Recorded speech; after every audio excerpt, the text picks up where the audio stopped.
And then, of course, we have my favorite person, Ridhuan Tee, who has to, of course, come out and talk absolute rubbish. In fact, I'm going to stop ordering Sina Harian because they keep carrying these articles and they keep giving him space.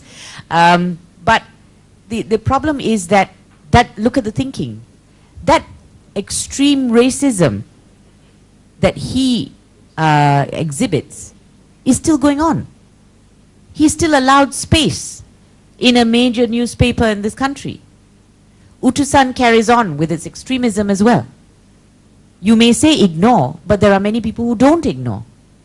So a stand has to be taken by the media, I'm not saying don't shut them up, like Prakasa, etc. I'm not saying shut them up, because that's freedom of speech. But I think there has to be a limit. I actually would advocate legislation against hate speech, like they do have the One Malaysia, good idea, but unfortunately, never really, there was no sincerity in implementing One Malaysia. That's my view. It's a pity, actually.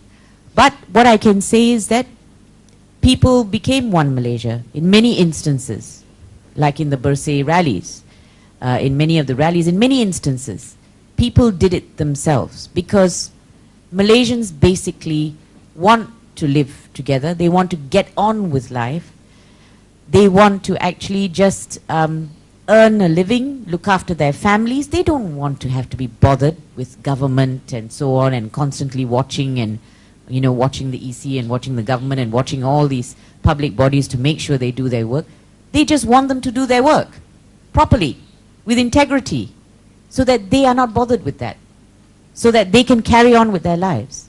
Similarly with issues of racism, the ordinary Malaysians are sick of it, are absolutely sick of it, which is why they are actually stepping up and doing something.